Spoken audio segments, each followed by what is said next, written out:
তো hello friends, আমি Sandeep and আপনারা দেখছেন লার্নিং দুনিয়া 2.0 ইউটিউব চ্যানেল।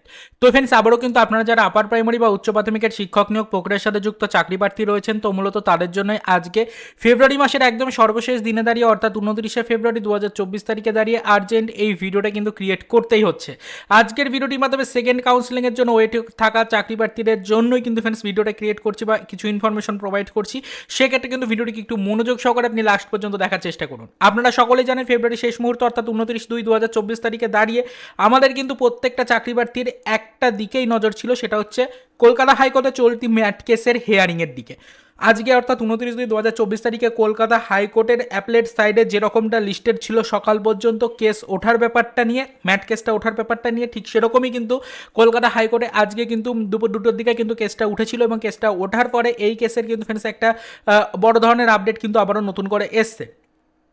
তবে সেই আপডেটটা নিয়ে কিন্তু প্রত্যেকটা চাকরি প্রার্থী এখনও পর্যন্ত সেরকমভাবে খুশি কিন্তু হতে পারছেন না। যে আশঙ্কাটা তারা করেছিলেন যে যদি আজকের ডেটে অর্থাৎ 29/2/2024 তারিখের মধ্যে যদি কেসটা মিটে যায় তাহলে তো খুব ভালো কথা, যদি আমাদের জয়নিংয়ের নির্দেশিকা আসে বা সেকেন্ড কাউন্সিলিংয়ের নোটিফিকেশন রিলেটেড আপডেট দেওয়া হয় তাহলে তো খুবই সুখবর চাকরি প্রার্থীদের জন্য। আর যদি সেটা না করা হয়, যদি কেসটা কোনোভাবে মার্চ মাসের দিকে এগিয়ে যায় তাহলে কিন্তু একটা বড় ধরনের ধাক্কা আবার আপার প্রাইমারি সেকেন্ড কাউন্সিলিংয়ের জন্য ওয়েট করে থাকা চাকরি প্রার্থীরা সহ জয়নিংয়ের জন্য ওয়েট করে থাকা চাকরি প্রার্থীদের ওপরে কিন্তু আসতে চলেছে। এটা কিন্তু সকলেই কিন্তু আশা করেছিলেন বা সকলে আশঙ্কা করেছিলেন।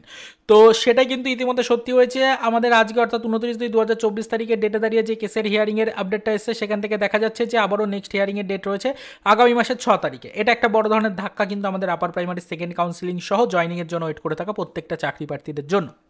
তো আমরা জানি যে সামনে কিন্তু ইলেকশন রয়েছে, ইলেকশনের জন্য মার্চ মাস থেকেই কিন্তু ফ্রেন্ডস খুব শীঘ্রই কিন্তু অফিসিয়ালিভাবে বেশ কিছু আপডেট আসবে। সেই কারণে কিন্তু আমাদের রিক্রুটমেন্টগুলোর উপরে ভারী ধরনের প্রভাব কিন্তু পড়বে, এটা আপনারা সকলেই জানেন। তো এক কথায় বলতে গেলে আপাতত কিন্তু চাকরি প্রার্থীদের জন্য আজকের হিয়ারিংয়ের পরে একটা দুঃসংবাদই আসলো, এটা বলা চলে।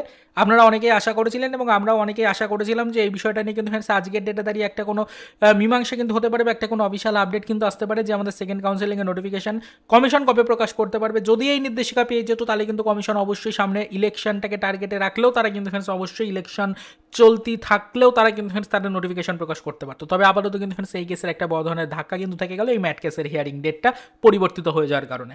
তো এটা আপনাদেরকে বলছি, সেকেন্ড কাউন্সিলিংয়ের জন্য ওয়েট করা চাকরি প্রার্থীরা চিন্তিত হবেন না। আমরা আশা করছি যে মার্চ মাসে আমাদের যে ইলেকশনের যে সকল কার্যক্রম রয়েছে সেই সকল কার্যক্রমের বিভিন্ন বাধা বিপত্তি থাকলেও আমরা আশা করছি যে সেরকমভাবে ইলেকশনে কোনো প্রভাব যেহেতু কোর্টের কোনো কার্যক্রমের ওপর পড়ে না, তো সেক্ষেত্রে হয়তো ফ্রেন্ডস আমাদের কেসগুলো নির্দিষ্ট গতিতেই এগোবে এবং আমাদের কলকাতা হাইকোর্টের 11 নম্বর বেঞ্চে বা 11 নম্বর কোর্টে ডিভিশন বেঞ্চের আন্ডারে কেসটা যেহেতু রয়েছে, তো সেক্ষেত্রে আশা করা যাচ্ছে যে আগামী 6 তারিখে এই কেসের কোনো বড় ধরনের আবারও সুরাহা হতে পারে বা কোনো বড় ধরনের আপডেট কিন্তু আসতে পারে এবং চাকরি প্রার্থীরা সেকেন্ড কাউন্সিলিং সহ ধারাবাহিক পদ্ধতিতে যে কাউন্সিলিংয়ের নোটিফিকেশন রয়েছে সেগুলো আশা করছি পাওয়ার জন্য অফিসিয়ালিভাবে নির্দেশিকা কিন্তু পেতে পারে। তো এই ছিল বর্তমান পরিস্থিতি। আজকে 29/2/2024 তারিখ ফেব্রুয়ারি মাসের একদম শেষ দিনে দাঁড়িয়ে কলকাতা হাইকোর্টের অ্যাপেলেট সাইট থেকে আপনাদের জন্য যে আপডেট আসলো সেটাই কিন্তু এই মুহূর্তে আপনাদের সামনে তুলে ধরার চেষ্টা করলাম। তবে পরবর্তীতে আবারও কিন্তু চাকরি প্রার্থী মঞ্চের পক্ষ থেকে একাধিক নতুন ইনফরমেশন দেওয়া হবে, সেদিকে নজরদারি আমরা রাখবো। তবে আপাতত বর্তমান সিচুয়েশনে দাঁড়িয়ে যারা সেকেন্ড কাউন্সিলিং সহ ধারাবাহিক পদ্ধতিতে কাউন্সিলিংয়ের জন্য ওয়েট করেছিলেন তাদের জন্য কিন্তু ফ্রেন্ডস আসলে বিশাল বড় একটা দুঃসংবাদ, সেটাই কিন্তু এই ভিডিওটির মাধ্যমে আপনাদের সামনে তুলে ধরলাম। আশা করি সকলে এই বিষয়টা বুঝতে পারলেন। তো চলুন দেখা হবে নেক্সট ভিডিওতে পরবর্তীতে রিলেটেড কিছু আদার্স অফিসিয়াল আপডেট নিয়ে।